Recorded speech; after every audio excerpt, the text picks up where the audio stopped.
Happy new month. I'm ONUNDA Kevin and I am most Kenyan. Now, many of us have probably heard about these two terms, social transformation and social justice. Social transformation is a process that seeks to drive change in our society through influencing institutions, governance, policy making, and decision making. Social justice is a process that seeks to ensure that all the resources in the society are equally distributed among the citizens. This seeks to eliminate inequality in the society. One important thing to note about these two processes is that they are participatory.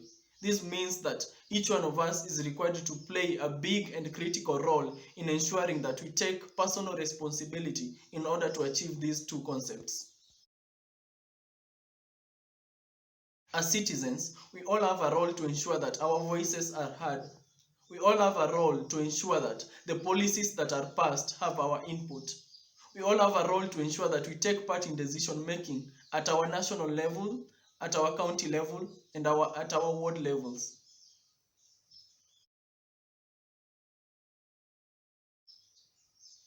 The Constitution of Kenya 2010 guarantees us citizens a chance and an opportunity to participate in decision making at the grassroots level.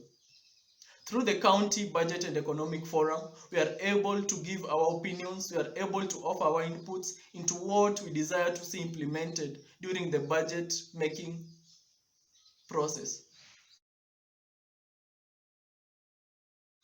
All play different roles in the society. We all take part in different sectors in the society. We all have a role to play in ensuring that the things that we desire to see happen in our society through our responsibility. We should not just sit back and wait for change to happen. We have to be part of that change. Voters, we all have a role to ensure that we vote out bad leaders. We all have a role to ensure that we reject corruption during the voting process. We all have a role to ensure that we take part in decision and policy making during the election cycle.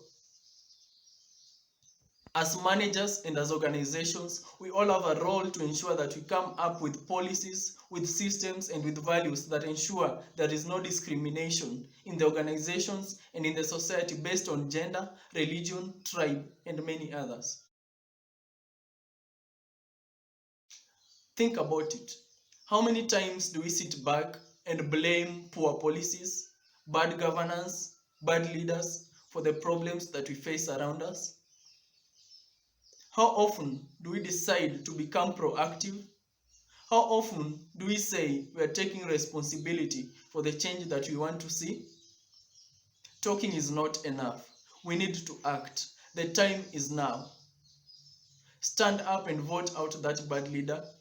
Stand up and say no to corruption. Refuse to take that bribe. Refuse to offer that bribe. Stand up and say that you no longer watch as inequality thrives in our society. You and I can no longer sit back and watch as people manipulate systems to favor them. As a movement for social transformation, this is what we seek from each one of you, that your voice will be heard, that your input will be heard, that your voice will no longer be taken for granted. Use that authority, use that power. You have the power within yourself to make a change within the society. No one will ever make that change if you don't speak up. No one will ever stop inequality if you never speak against it. No one will stop corruption if you don't refuse to take that bribe or offer that bribe. You and I need to act.